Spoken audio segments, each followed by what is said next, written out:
متحدہ عرب امارات نے مصر میں ایک بہت بڑی سرمایہ کاری کی ہے، پورے 150 بلین ڈالر کی۔ اس سرمایہ کاری کا اس خطے پر کیا اثر پڑنے والا ہے اور خاص طور پر پاکستان اور یو اے ای کے تعلقات کا مستقبل کیا ہوگا، آج کے ویڈیو میں ہم اس کا تفصیل سے جائزہ لیں گے۔ متحدہ عرب امارات نے مصر میں جو 35 ارب ڈالر کی پہلے حصے کی سرمایہ کاری کی ہے، اس کا نام راس الحکمہ معاہدہ دیا گیا ہے۔ پاکستان سے امارات نے 2026 کے شروع میں 3.5 ارب ڈالر واپس مانگ لیے تھے۔ مصر میں 150 ارب ڈالر کی سرمایہ کاری اور پاکستان سے رقم کی واپسی کا مطالبہ، یہ وہ تضاد ہے جس کو سمجھنے سے پہلے ہمیں مصر کو اور خاص طور پر مصر کے ڈکٹیٹر جنرل السیسی نے جس طرح مصر کی معیشت کا بیڑا غرق کیا ہے اسے سمجھنا بہت ضروری ہے۔ مصر میں 1952 سے آج تک کسی صدر نے اقتدار پرامن طریقے سے نہیں چھوڑا۔ شاہ فاروق مصر اور سوڈان کے آخری بادشاہ 23 جولائی 1952 کو ایک بغاوت میں ہٹائے گئے۔ بغاوت کرنے والے افسروں نے جنرل محمد نجیب کو نئی جمہوریہ کا پہلا صدر بنا دیا۔ نجیب صرف 2 سال اقتدار میں رہے۔ 1954 میں ان کے اپنے ہی ساتھی جمال عبد الناصر نے انہیں ہٹا کر 17 سال کے لیے نظر بند کر دیا۔ جمال عبد الناصر اور انور سادات دونوں فوج سے تعلق رکھتے تھے۔ جمال ناصر کے بعد انور سادات نے اقتدار سنبھالا اور پھر انہیں 11 سال بعد ایک فوجی پیریڈ کے دوران قتل کر دیا گیا۔ سادات کے نائب صدر حسنی مبارک تھے۔ حسنی مبارک ایئر فورس کے ایئر مارشل تھے۔ انہوں نے تقریباً 30 سال حکومت کی۔ جنوری 2012 میں عرب سپرنگز شروع ہوئی، احتجاج شروع ہو گئے۔ 2012 میں ہی مصر کی تاریخ کا پہلا حقیقی آزاد صدارتی انتخاب ہوا۔ محمد مرسی جو یہ انتخاب جیتے وہ صرف 1 سال حکومت کر سکے۔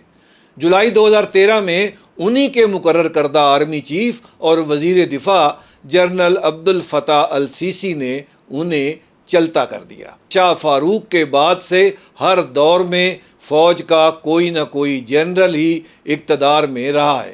نجیب، ناصر، سادات، مبارک اور اب 13 سال سے السیسی، یہ سب فوجی پس منظر سے آئے ہیں۔ صرف مرسی وہ واحد استثناء تھے اور وہ بھی 1 سال سے زیادہ نہ ٹک سکے۔ اور اسی فوجی تسلسل کا ایک پہلو یہ بھی ہے کہ مصری معیشت کا ایک بڑا حصہ فوج کے کاروباری اداروں کے زیر اثر ہے۔ تعمیرات سے لے کر خوراک کی صنعت تک فوج کا کردار اتنا بڑھ چکا ہے کہ IMF نے جولائی 2025 کے اپنے جائزے میں اس کی نشاندہی کی۔ جنرل سیسی مصر کے سب سے زیادہ سخت ڈکٹیٹر ثابت ہوئے ہیں۔ 2026 میں اس ڈکٹیٹر جنرل سیسی کو فرانس میں G7 کے اجلاس کا مہمان کے طور پر بلایا جانا ایک بہت بڑا سوال کھڑا کر دیتا ہے۔ یہ وہ فورم ہے جو دنیا کی ایڈوانس ڈیموکریسیز کے لیے مخصوص سمجھا جاتا ہے۔ اب ہم یہ دیکھتے ہیں کہ پچھلے 13 سال کی ڈکٹیٹرشپ میں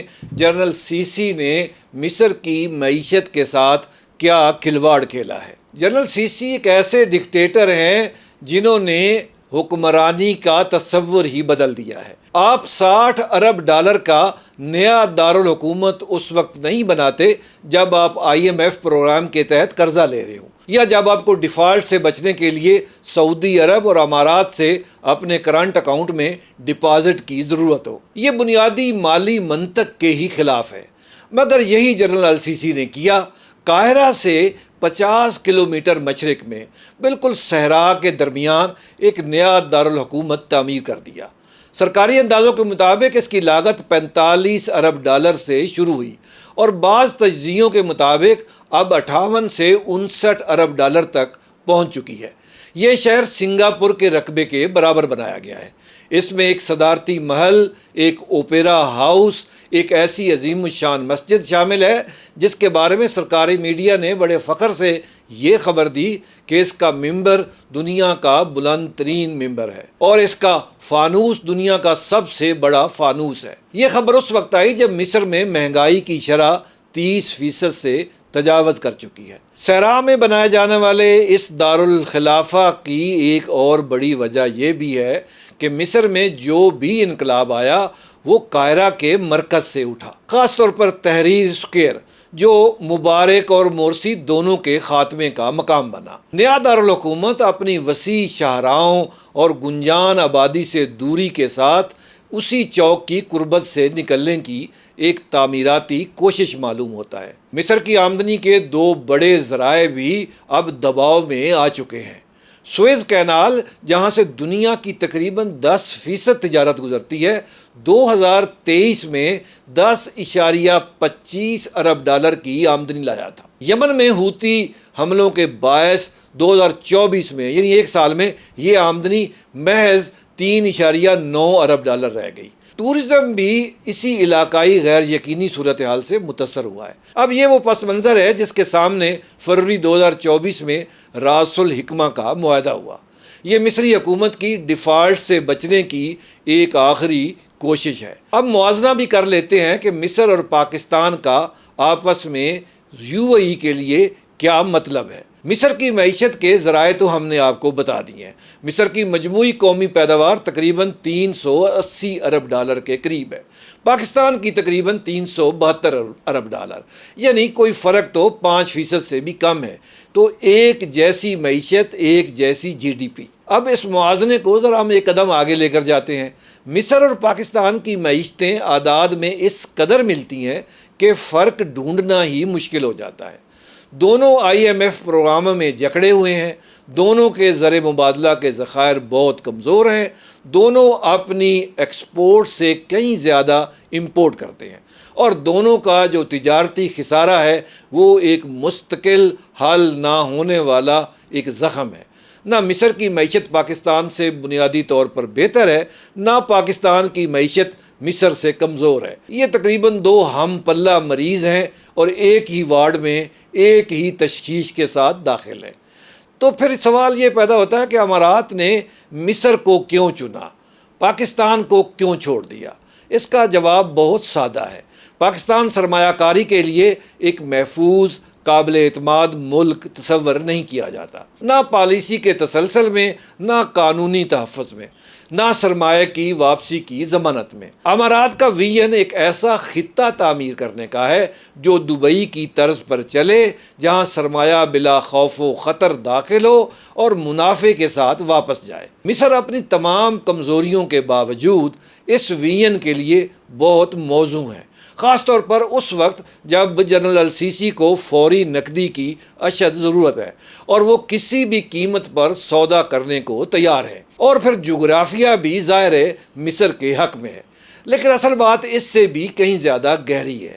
سعودی عرب کے ساتھ امارات کے بڑھتے ہوئے اختلافات اور خطے میں جاری پراکسی وارز کے درمیان امارات نے ایک ہی سرمایہ کاری سے دو کام کر لیے ہیں۔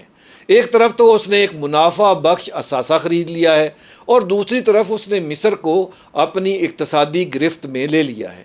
ایک معیشت جو امارات کی محتاج ہو وہ امارات کے خلاف کھڑی ہو ہی نہیں سکتی۔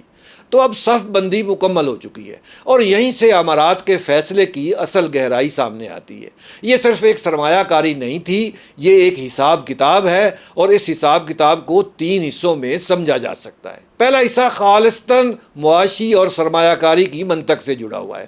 مصر کو پیسے کی اشد ضرورت تھی، اور السیسی کی اپنی پالیسی کی غلطیوں کی وجہ سے اور سعودی عرب کی اس ہچکچاہٹ کی وجہ سے جو 2023 کے بعد دیکھنے کو نظر آتی ہے، جب ریاض نے غیر مشروط امداد روک دی اور مصر سے حقیقی منافع طلب کرنا شروع کر دیا۔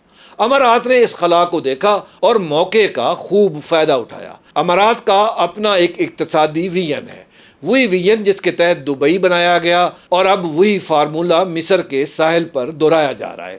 مصر میں امارات ایک دوسرا دبئی، ایک دبئی 2.0 تعمیر کرنا چاہتا ہے۔ یہ صرف ایک رہائشی منصوبہ نہیں ہے، یہ سعودی عرب کے ویژن 2023 کے براہ راست مقابلے میں ایک بڑا اقدام ہے۔ اب ذرا راس الحکمہ ڈیل کو بھی سمجھ لیتے ہیں، کیونکہ یہی وہ ٹھوس ثبوت ہے کہ امارات نے مصر کو کیوں ترجیح دی۔